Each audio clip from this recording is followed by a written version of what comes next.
Mən Müzeyir bəylə bugün ilk dəfə ki gecə sürüşünə çıxırıq. İlk təlim dərsimizdir, gecə vaxtı. Müzeyir, hiss edirsən gündüz sürüşlərindən gecə sürüşləri fərqlidir. Çünki məhdudiyyət var, çünki sukan qaranlıq vaxtdır.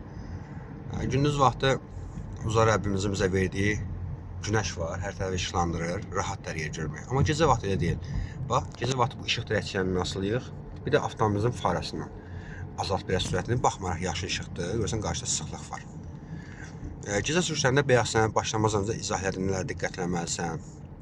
Onlardan da əlavə, əlhəsus piyadalardan ehtiyatlı ol. Azalt sürətini çatdıramayacaq. Əsas da piyadalardan ehtiyatlı ol. Sukan qaranlıq vaxtı piyada keçisi olmayan yerlərdən, hətta yolun işıqlandırılmamış sahələrindən piyadalar qəflətən keçirlər yolu. Və biz onu son anda görürük. Və ona görə də maksimum diqqətli olmaq lazımdır. İndi dərsimiz başlayıbdır. Nə sorun olsa, nə çətinlik olsa sor. Onu dostlarım, mən çəkiliş dayandırıram, amma dərsimiz davam edir.